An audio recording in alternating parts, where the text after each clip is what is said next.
check the cylinders on the car, because after the valve adjustment and everything, the car drove really smooth. It drove really good. Went and got some tacos, came back, it was good. But then I went to start it this morning and went to the store, and cylinder 2 seems to be out, or something's going on with it. Got a loud valve tap, and when I pull the spark plug on cylinder 2, the car dies. So we're going to check it out real quick. Let's tune into the motor here and pull off the valve cover and see if we can find out what's going on. So we're back here again with the car. I already got the spark plug wires out. I'm going to grab this, I'm going to grab the ratchet and the tin. Tin's inside on the gun. Be right back. So the gun is actually a little faster, especially when it comes to video. I'm just going to run all these nuts off again real quick.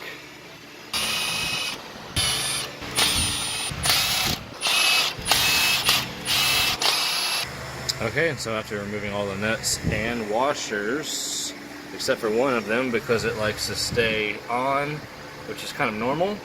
The other ones are fresh, so that's why they're not adhered, or they're more aftermarket than anything. So I'm going to take off the valve cover real quick. Visually, everything looks pretty sound. So I'm going to turn the cylinder top dead center and we'll check the clearances. Okay, and so the valve cover is off. Now we're going to move to the crank bolt pulley, area. And sorry for the fan noise. Once again, we're looking for cylinder 1, top dead center. And we're mainly just making sure we're on the right rotation. You cannot see that, so I will be looking myself. So I need my light anyway. I'm looking down there. Let me see if I can get it in the view of the camera. I'll zoom in. So this tick mark right here, and when I say right here, it is, it's going to be on the left side. See all those numbers on the left side of the belt? There is a little bitty mark, right? I'm way past, so it's really hard to tell. So I'm gonna leave it right here, and I'm gonna keep turning until we get back to, or technically we're gonna do it like this. So that was cylinder 1, 1, 3, and I'll come back up here, right? When the cams are upside down, we're on cylinder 4. When the cam has the up symbol to the right, we're on cylinder 2. And to confirm we're on the compression stroke, we just need to look at the cams to make sure they're facing opposing. Cylinder 2, here we go. So all the lobes, I'm going to tap to focus there. All the lobes right here are facing outward towards the exhaust, and the intake side facing outwards towards the firewall or intake, all the way up, not so they're on the slimmest part of the lobe touching the lifters. I honestly don't think they're really called lifters in this situation because it pushes on them. So, but technicalities aside, I'm going to check the lashes on cylinder 2, which is actually this one, and then wait, I had it right, and then see what the deal is. So I'll be back with a verdict on what actually is going on. Why is the cylinder dead? Are the valves staying open too much? Did I adjust them wrong on this one side? Maybe so. It was really late and I was super tired and I was kind of just over it. So things can happen like that, and they really shouldn't. But sometimes you just overwork yourself. But I'll be back with the results on this. Okay, so I went ahead and saved you some time of looking at the first cylinder, and everything checks out to be okay with the filler gauges and all. So we're going to move now to cylinder 3.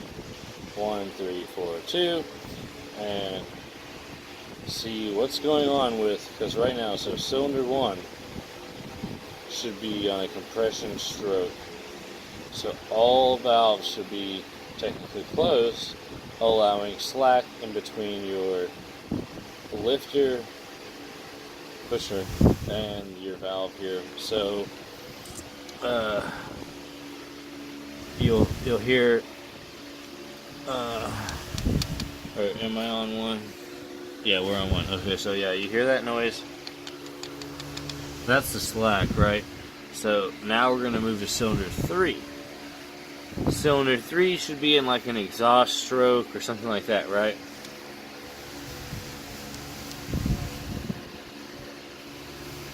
Yeah, it's on an intake stroke. So intake's tight, exhaust is loose. This one, it feels okay, right?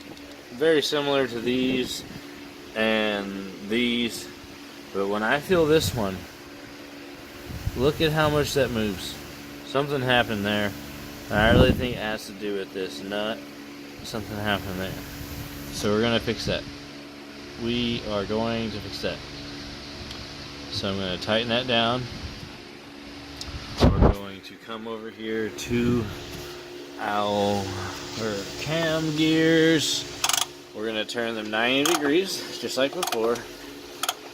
And technically, since it came loose, nothing's too bad. Too tight might be bad because it might cause kissing.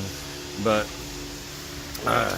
we definitely had something floating here and vibrating loose, and ultimately this could have killed us. So now we have correct slack here, correct slack here, and again not correct slack here. So this technically could cause this valve to not even operate, and then it would make this cylinder run like shit.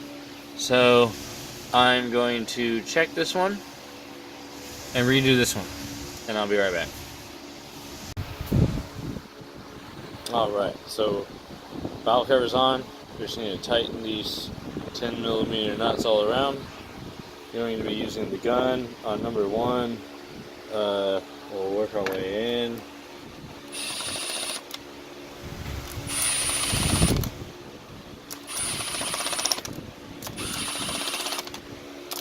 Work our way out. 4 corners. And this is a 1/4-inch gun, so one's pretty conservative. Then we'll go ahead and throw in our spark plug wires.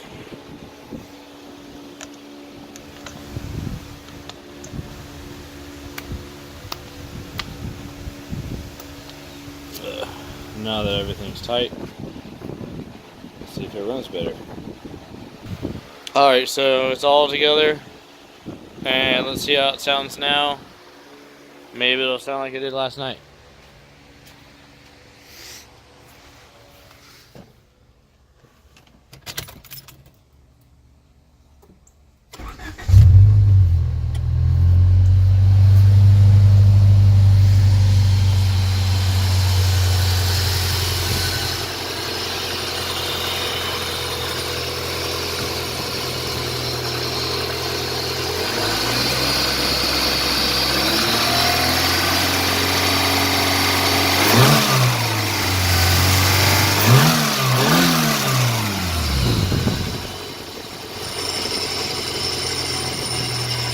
Alright, so as you've seen there, I did find the issue. It wasn't actually cylinder 2, it was cylinder 3.